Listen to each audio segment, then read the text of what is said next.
Hello, welcome back to my channel here on YouTube. So I'm gonna be doing all different sorts of content on this channel. So the first thing I did was a beauty tutorial. The second thing I did was a vlog style capture of just what I'm doing, what I'm up to. And the third type of video I wanna be doing is a Q&A. So for today's Q&A, I asked people on Instagram and Snapchat for their questions. I got a ton of questions, but I'm gonna try to answer the top, or at least 10. Not the top, I'm not playing favorites, okay? Don't put me in that kind of box. And I promise I will one day film when it's daylight. My day was long. My day was long. Okay, so let's get to the questions. Are you guys ready? So question 1. As someone who waxes their lady parts, I agree, it's great. People know these things about me on Instagram. It's fine, we just share a lot. But what do you do if you have a date, or even just plan to be in a bikini in your growing out phase? Growing out phase. So it can get long enough to actually get waxed. Your hair needs to be a certain length to get it waxed. Unfortunately, that period of time is probably like a week when it's like not amazing down there. It's not a jungle. There's no one swinging from vines. It's just not amazing. Okay, I have an analogy for you. So let's say your vagina is like an amazing event. I mean, Chance the Rapper's gonna show up. All the cool people have been there. The environment, the rest of it, the building, everything, amazing. Now, if anyone is invited to the party, they should be really fucking excited that they're there. They don't need to worry if it's a little rainy outside, you know? It's a little rainy outside the day of the party. The party is still amazing, okay? Chance the Rapper still gonna be there. I don't know if I answered your question. I guess the answer to the question is just don't worry about it. Do not shave. Don't get excited and shave your crotch. It is something that you will immediately regret. It's like eating like the cookies at Subway restaurants. Like, they look good and it's a cookie, but then you eat it and you're like, God, that really wasn't worth it. It's like that. So just power through. It's a few days. And if a guy really cares, or a girl, whatever, equal opportunity here, cares if your hoo-ha isn't perfectly like a baby's ass, then that person sucks. End of question. Question 2. How's Sarah doing? Guys, if you didn't watch my previous video, Sarah's the name of this pimple that is still there. Told you she'd still be around for a few days. She's doing great. Thank you for asking. She's been a little annoying, to be honest. She's kind of a bad roommate, and she's really overstaying her welcome. She might even extend a few days. I can't seem to figure her out. Anyway, moving on. That's not her actual question. The official question too is, what is one piece of advice you could give your 5-year-old self if you could? Okay, so my 5-year-old self was an insane person. I was like a little tiny business person. I was really opinionated. I always got in trouble for talking out loud. And the one piece of advice I would give my 5-year-old self is keep fucking doing it. Because one day people will pay you to do it. And it is fucking awesome. Also, stop giving your teacher back massages for 50 cents during recess. Like, in the future, that shit will be probably very illegal. Okay, question 3. If someone was making the story of your life, what style would the film be and who would direct it? I'm hoping it's a Tarantino movie where like people are just getting their heads sliced off and it's hilarious. But if it's not that, I'm picturing like America's Funniest Home Videos, and Bob Saget is most definitely the director. Question 4. If you had to go back to a 9-to-5 job, what would you do? You know what? I would love to work on the other side of what I do. So teaching brands and different companies how to use social media better. There are so many preconceived notions about what sells on social media, like perfection and, you know, dumbed down content and kind of like really overly simplified messaging that I just think the audience is smarter than that. And I'd love to teach companies how to market to their customers in a more smart, engaging, fun, creative way without being so like watered down. So I would love to do that. All right, question 5. Worst thing you did in high school? Honestly, I was terrible. I was in Mexico dancing at clubs 99% of the time. I remember one night we ended up at some like old Mexican businessman's house, and I was like, I need an adult right now. I also made out with a 40-year-old bar owner.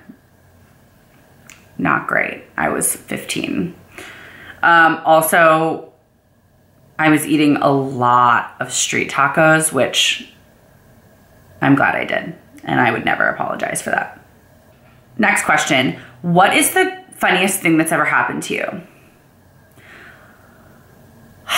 I don't know about funniest. A lot of funny stuff happens to me all day. My life is like a series of weird events. By the way, I keep playing with this ponytail because it's fake, and I'm a huge fan of fake hair now. But anyway, I'll tell you a story about not maybe the funniest thing that's ever happened to me, but one of the craziest things that's ever happened to me. I was shopping in Manhattan one day, and I was coming home on the train to go to Brooklyn. And a week prior to that, this crazy homeless guy had pushed someone into the subway tracks and they killed him. And that is honestly like perpetually my nightmare. Like, New Yorkers have these like fears that are like probably won't happen, but you think about them every day. And I think about falling into subway tracks every day. And even more often, I'm like looking around like, is one of you gonna push me? Is one of you gonna, what's that look in your eye? So this week that this story happened was a week after someone actually did get pushed into the subway. So my irrational fears were now rational. I put one foot into the train, and then I see there's one person just still waiting to come off. And it was this woman. She was this like really tall woman. She has a t-shirt that she's cut into a tank top, but it's so low cut in the front, and her boobs are just laying over like 2 dog ears, like you know, like Snapchat dog ears, but like her boobs. So basically, I'm like looking at her boobs. I'm like, wow, those are like weird boobs. And she has a shaved head. She has a big garbage bag with her. She's definitely homeless. I was like, okay, I'm gonna let her off. Be cool, let her off so she doesn't push you in the train tracks to die. So she's stepping towards me, and all of a sudden she starts going, pretty, and like kind of getting her hand near my face. And I'm like, oh my God, please don't touch me. But I'm like, be cool, because she's crazy and you don't want to die today. So I was like, oh, thank you. Meanwhile, trying to let her off so I can get on and just get the fuck out of there. So then she proceeds to put her hand near my face more consistently, and she starts to grab my chin. And she's like, pretty, and she grabs my face. And I was like, oh my God, what's happening? So finally, I'm like, this lady's touching me. I have to get her off of me. So I pull her hand away from my chin. And before I know it, like it happened, this woman moved like a cat. Before I know it, she takes 4 fingers and jabs them into my mouth. Take a moment. Into my mouth. 4 fingers like this. She grabs the inside of my mouth. The woman's hands, although they were disgusting, they were the softest hands like I'd ever felt. They were like dusty, but they were like really soft. I was actually like, wow, what kind of hand moisturizer does she use? Her hand is in my mouth. I rip it out. I'm like trying not to bite or anything because clearly I don't want to exchange bodily fluids with this person. So then I fling myself onto the subway. She steps onto the tracks because I'm not staying on this subway platform with this woman. So I'm on the train doors close, boom, boom. So I'm in the train and nobody on the train has seen what has happened.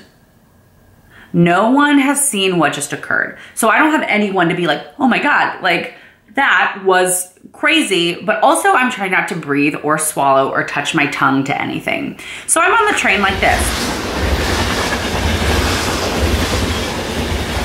looking around. I look insane. So now I look like the crazy person. I have become the person that people are like, oh, wow, we are not sitting near her. So I'm like, oh my God, what do I do?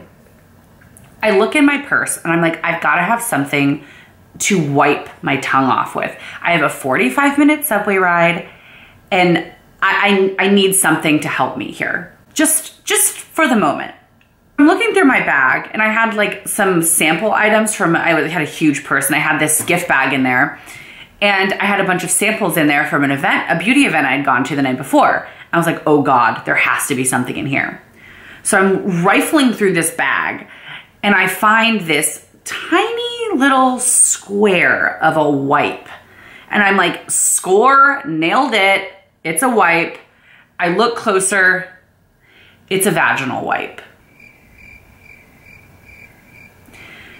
But I was like, I have to use this. Like, I have to use this because I have nothing else and I'm pretty sure my tongue's gonna fall off before I get to Park Slope.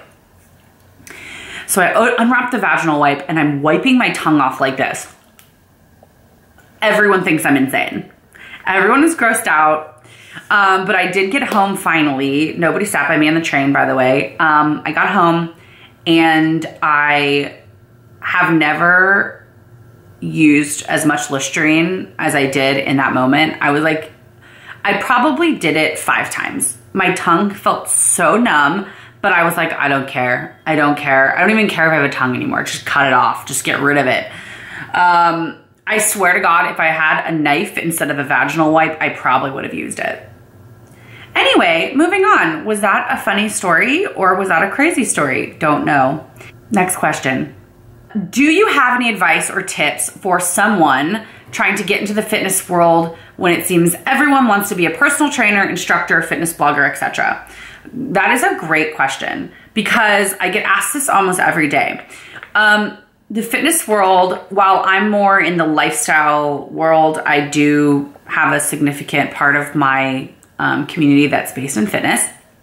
And I would say if you have a passion to help people, if you actually want to like change the way the culture is, you have something to add, do it. This is what I always say when people ask me like, oh, should I start a blog? Should I start an Instagram account? Should I start a YouTube? Should I do whatever? It's like, how can you add value? Like, what is different about you? What voice aren't you hearing out there that you need to provide? If you're gonna do the same shit as everyone else, find something else. Do something that you actually really are passionate about. But if you really feel like you can add something, do it. And also, like, I think being an instructor or trainer is like probably one of the coolest jobs because you really get to help people every day and you can change their life. And it's a mentally, physically, spiritually changing kind of career. So if you have a passion for it, if you are good at it, if other people are like, you should do this and you have a great idea, do it. Nothing to stop you there. Any tips? I would say my main tip would be make sure you're putting something different out there for people because the world is so kind of full right now. There's not a lot of space, says the girl that's starting a YouTube channel. But anyway, yeah, so that would be my advice. Next question. How often do you get recognized in the street? You know what's funny is I get recognized now probably 2 to 3 times a day, which is awesome because my favorite thing is to talk to people. I love talking to strangers. And it is still really weird for me. I'm always like awkward kind of, but people always say the same thing. They go, I know this is creepy, and I'm like, it's not creepy at all. But one time I I was at the gym and this girl came up to me and she was like, do I know you? And I was like, yeah, from Instagram. And she's like, oh no, did you used to work at this company called, and I'm like, oh, yeah. She's like, oh, what's on Instagram? I'm like, never mind. Forget, I just wanted to melt into the floor. Don't you wish you had like a melt floor button where you could just be like, nee. Okay, so this is the last question I'm gonna do because that middle part got really long and you guys have a life. So in my first YouTube video I ever did, go back and watch it if you haven't, I promise. It's a makeup tutorial, but it's worth your time because we talked about some funny shit. But this question kind of relates to that as a follow-up. Last question. How much money would it take for you to try a scrotum beauty blender? Basically, this question is like, how much money would someone have to pay you to put their balls on your face? I'm not too proud. I don't think I want a scrotum as a beauty blender because of the positions I would have to be in to use it.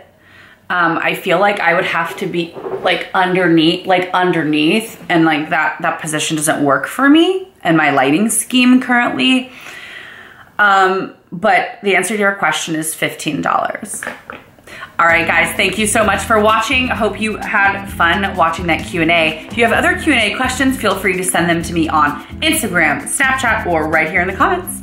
And don't forget, if you like this, if you laughed, if you gave me a little chuckle, hit that subscribe button and send it to your friends.